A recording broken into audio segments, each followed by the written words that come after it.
Hello दोस्तों, मैं मनोज सहिता आज लेकर आया हूं आपके लिए 3 अप्रैल 2021 की दैनिक समसामयिक की प्रमुख 10 घटनाएं। आज की इस वीडियो में दैनिक समसामयिक की 10 प्रमुख घटनाओं के बारे में हम चर्चा करेंगे।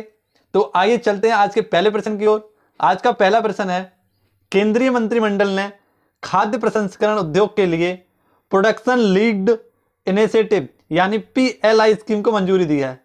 ये PLI स्कीम कब शुरू की गई थी? ए मार्च 2020, मार्च 2019, मार्च 2021 या मार्च 2018? तो इसका जो सही आंसर हो जाएगा वो हो जाएगा मार्च 2020। ये PLI क्या होता है दोस्तों? इसका मतलब क्या होता है? तो उत्पादन बढ़ाने के लिए जो प्रोत्साहन दिया जाता है उसे PLI स्कीम कहा जाता है। PLI स्कीम के द्वारा आयात को कम करना और घरेलू उत्पाद को बढ़ाना होता है। इसमें क्या होता है, जितने भी खाद्य सामग्री होती है यानी जैसे टमाटर से चटनी बनाना जैसे प्रमुख कार्यों को खाद्य प्रसंस्करण उद्योग कहा जाता है। और इसकी शुरुआत 2021 में से 2027 तक की जा रही है और इसके लिए 10,900 करोड़ रुपए प्रस्तावित किए गए हैं। इसी प्रकार यदि हम बात करें, संपदा योजना भी खाद्य प्रसंस्करण उद्योग से संबंधित थी। इसी प्रकार से मित्रता स्कीम जो कि टेक्सटाइल उद्योग यानी वस्त्र उद्योग से संबंधित थी। दोस्तों, यह क्वेश्चन आपकी परीक्षा के लिए काफी इंपॉर्टेंट साबित हो सकता है, तो इसे हम इंपॉर्टेंट टिक करेंगे और बढ़ते हैं नेक्स्ट क्वेश्चन की ओर। नेक्स्ट क्वेश्चन है हमारा क्वेश्चन नंबर 2, जिसमें हम बात करेंगे 30 मार्च 2021 को अमेरिकी राष्ट्रपति जो बाइडेन ने किस भारतीय अमेरिकी महिला को फेडरल जज के रूप में मनोनीत किया है? तो अमेरिकी राष्ट्रपति ने एक भारतीय महिला जिसे फेडरल जज के रूप में नियुक्त किया है। ए रूपरंगा पुत्तगुंता, बी भव्यालाल, सी एन कुरैशी या डी सबरीना महरीन? तो इसका जो सही आंसर हो जाएगा दोस्तों वह हो जाएगा आपका रंगरूपा पुत्तगुंता। इन्हीं को हाल ही में फेडरल जज के रूप में मनोनीत करने की घोषणा की गई है। और यदि सीनेट द्वारा इनको मंजूरी दी जाती है तो यह एशिया की पहली फेडरल जज होंगी जो कि बाइडेन द्वारा भारतीय महिला जज बनेगी। बढ़ते हैं नेक्स्ट क्वेश्चन की ओर। नेक्स्ट क्वेश्चन हमारा क्वेश्चन नंबर 3, हाल ही में स्वदेशी रूप से विकसित प्रशिक्षित विमान हंस न्यू जनरेशन यानी हंस NG का निर्माण किया गया है। तो इसका जो निर्माण किया गया है वह किसके द्वारा किया गया है? ए NAL द्वारा, बी CSIR द्वारा या सी इसरो द्वारा या डी सेल द्वारा? तो इसका जो न्यू जनरेशन प्रशिक्षण विमान का जो निर्माण किया गया है वह किया गया है NAL यानी नेशनल एरोस्पेस लिमिटेड द्वारा इसकी स्थापना की गई है। अगर हम बात करें NAL यानी नेशनल एरोस्पेस लिमिटेड की स्थापना कब की गई थी? तो इसकी स्थापना की गई थी 1959 में। ठीक है दोस्तों, यह CSIR की संस्था है। CSIR की बात करें तो इसकी फुल फॉर्म जो हो जाएगी वो हो जाएगी council for scientific and industrial research. यह इसकी ही संस्था है, नेल की संस्था है, CSIR की संस्था है नेल।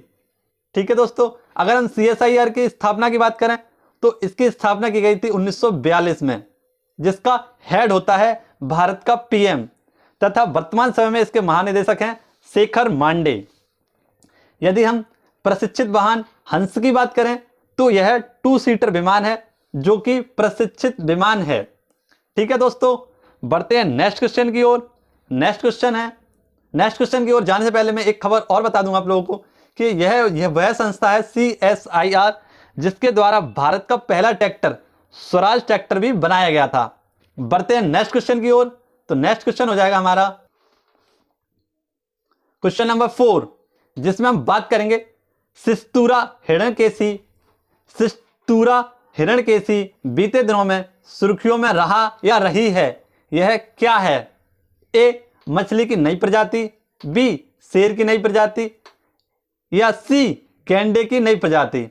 तो सिस्तूरा हिरण्यकेशी जो है मछली की एक नई प्रजाति है, जिसको हाल ही में उद्धव ठाकरे जो कि महाराष्ट्र के सीएम हैं, उनके बेटे तेजस ठाकरे ने इसकी खोज की है। महाराष्ट्र के सिंधुदुर्ग जिले के अंबोली जिले में इसको खोजा गया है और यह साफ जल की रहने वाली एक मछली है। इसका जो नाम हिरण्यकेशी रखा गया है वह यहाँ की एक नदी हिरण्यकेशी के नाम पर रखा गया है। तो यह सवाल आपके लिए काफी इंपोर्टेंट साबित हो सकता है, तो इसे हम इंपोर्टेंट टिक करेंगे और जानेंगे कि ये क्या है। तो यह एक नई प्रजाति की मछली है। ठीक है, तेजस ठाकरे, उद्धव ठाकरे के पुत्र ने इसकी खोज की है महाराष्ट्र के सिंधुदुर्ग जिले के अंबोली क्षेत्र में। आशा करता हूं आपको सारे के सारे क्वेश्चन समझ में आ रहे होंगे।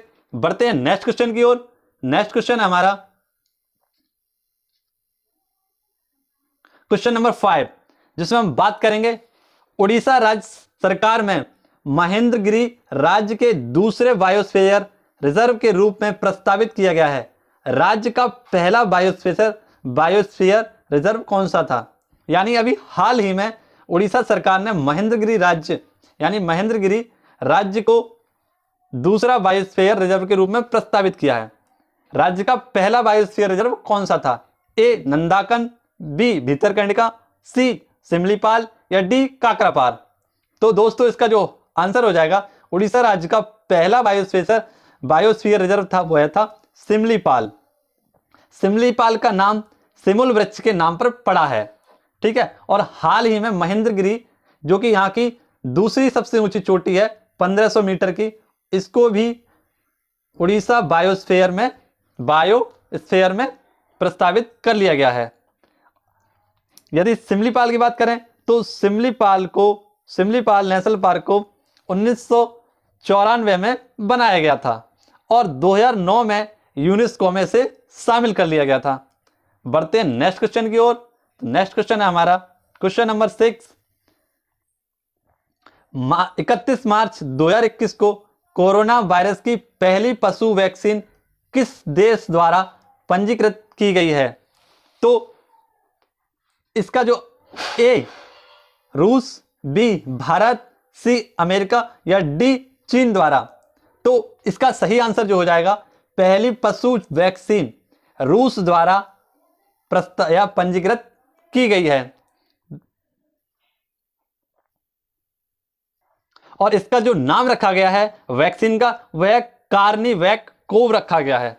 आप लोगों को कमेंट बॉक्स में बताना है कि किस देश के द्वारा पहली कोरोना वायरस की वैक्सीन बनाई गई थी। ठीक है, इसी से रिलेटेड यदि हम बात करें कि कोरोना से रिलेटेड भारत में कौन सा अभियान चलाया गया था और किस तारीख को चलाया गया था, तो वह चलाया गया था टीकाकरण अभियान 16 जनवरी 2021 से, जिसमें 27 करोड़ लोगों को पहली बार में टीका लगाने की घोषणा की गई थी। बढ़ते हैं नेक्स्ट क्वेश्चन की ओर। Question number 7। 31 मार्च 2021 को भारतीय सेना ने 132 साल की सेवा के बाद अपने सैन्य बलों को बंद कर दिया है। भारत में पहला सैन्य फार्म कहां खोला गया था?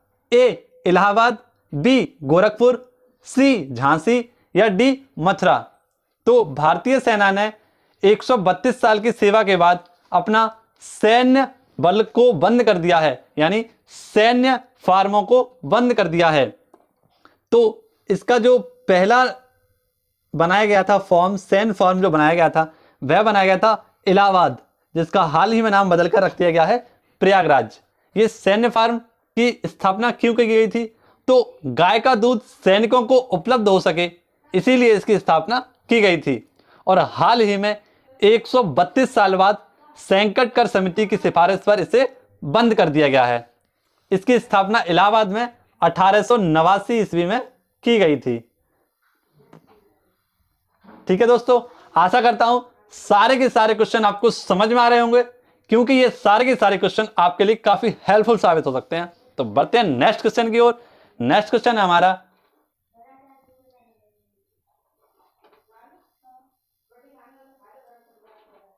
Question number 8।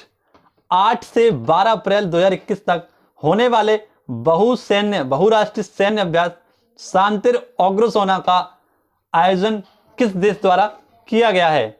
ए बांग्लादेश, बी इंडिया, सी भूटान या डी इंडोनेशिया। तो इसका जो आंसर हो जाएगा वह हो जाएगा बांग्लादेश। और यदि हम शातिर अग्रसेना इसकी बात करें तो यह बांग्ला का एक शब्द है जिसका मतलब होता है शांति के लिए सबसे आगे रहने वाली सेना। और इसका आयोजन जो किया जा रहा है वह किया जा रहा है बांग्लादेश में। इसके आयोजन के दो मुख्य कारण हैं। एक तो शेख मुजीबुर रहमान की शताब्दी वर्ष है और एक बांग्लादेश की स्वतंत्रता के 50 वर्ष पूर्ण हो चुके हैं। सन 1971 में बांग्लादेश आजाद हुआ था और 1971 से 1921 से अब तक 50 वर्ष पूर्ण हो चुके हैं। ठीक है दोस्तों, यदि मैं अन्य बातों की बात करूं बांग्लादेश से, तो हाल ही में भारत द्वारा बंधन एक्सप्रेस, मैत्री एक्सप्रेस तथा मिताली एक्सप्रेस भारत और बांग्लादेश के बीच में चलाई गई है। और हाल ही में 2020 का गांधी शांति पुरस्कार भी शेख मुजीबुर रहमान को दिया गया था। इन्हें बांग्लादेश का आधुनिक जन्मदाता कहा जाता है और इन्हीं को बंगबंधु की उपाधि भी दी गई है, शेख मुजीबुर रहमान को। बढ़ते हैं नेक्स्ट क्वेश्चन की ओर। नेक्स्ट क्वेश्चन हमारा क्वेश्चन नंबर 9, जिसमें हम बात करेंगे हाल ही में भारत के मुख्य न्यायाधीश ने गोवा में लागू समान नागरिक संहिता की सराहना की है। इसका उल्लेख किस अनुच्छेद में है?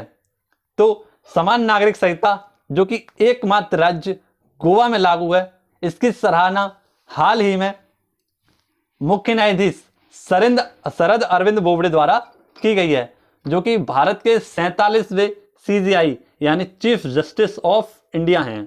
इन्होंने समान नागरिक संहिता की हाल ही में सराहना की है। तो यह आर्टिकल 44 में उल्लेखित है। ठीक है दोस्तों, ये UCC क्या होता है? यानी यूनिफॉर्म सिविल कोड। इसके तहत किसी भी राज्य में धर्मनिरपेक्ष कानून का निर्माण किया जा सकता है, जैसे विवाह पर कोई कानून बनाना या तलाक संबंधी एवं अन्य प्रकार के कानूनों पर हम कानून बना सकते हैं। और यह एकमात्र राज्य गोवा में लागू है, UCC यूनिफॉर्म सिविल कोड यानी समान नागरिक संहिता। बढ़ते हैं नेक्स्ट क्वेश्चन की ओर। नेक्स्ट क्वेश्चन हमारा क्वेश्चन नंबर 10। प्रतिवर्ष विश्व ऑटिज्म जागरूकता दिवस कब मनाया जाता है? प्रतिवर्ष विश्व ऑटिज्म जागरूकता दिवस कब मनाया जाता है?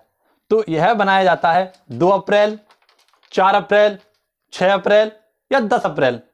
तो इसका जो सही आंसर हो जाएगा दोस्तों वह हो जाएगा 2 अप्रैल। 2 अप्रैल को ही विश्व ऑटिज्म दिवस मनाया जाता है। ये ऑटिज्म क्या होता है? तो वो बच्चे जो बोलने में असमर्थ हों तथा एक ही कार्य को बार बार कर रहे हों, है ना, उनका व्यवहारशीलता एक ही हो तथा दिमाग से विकलांग होते हैं, उन्हीं के लिए यह ऑटिज्म जागरूकता अभियान बनाया जाता है। यानी मस्तिष्क विकलांगता जिन बच्चों को होती है वह सर्वाधिक 3 वर्ष के बच्चों को होती है। और इसकी जो 2021 की थीम है वह है कोरोना के बाद चुनौतियां और अवसर। यह प्रतिवर्ष 2 अप्रैल को बनाया जाता है। बढ़ते हैं नेक्स्ट क्वेश्चन की ओर। नेक्स्ट क्वेश्चन हमारा क्वेश्चन ऑफ द डे, जिसमें आप लोगों को इसका आंसर कमेंट बॉक्स में बताना है। तो पूछा गया है आपसे सिमलीपाल राष्ट्रीय उद्यान किस राज्य में स्थित है? तो ए राजस्थान, बी उड़ीसा, सी मध्य प्रदेश या डी तमिलनाडु। दोस्तों कल के प्रश्न का आप लोगों ने सही आंसर दिया है, तो उसका आंसर भी मैं आज बता देता हूं आप लोगों को। उसका जो आंसर हो जाएगा, हाल ही में 12,000 हॉर्स पावर का इंजन कहां स्थापित किया जा रहा है? तो इसका जो सही आंसर आप लोगों ने टिक किया है वह है बिहार।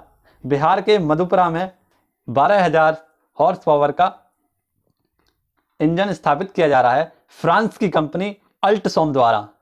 दोस्तों यह करंट अफेयर की 10 प्रमुख घटनाएं आप लोगों की काफी अच्छे से समझ में आई होगी। तो वीडियो को लाइक करें और चैनल को सब्सक्राइब करें और बने रहिए हमारे साथ इसी तरह वीडियो के अंत तक। चलते हैं, मिलते हैं नेक्स्ट वीडियो में। तब तक के लिए धन्यवाद।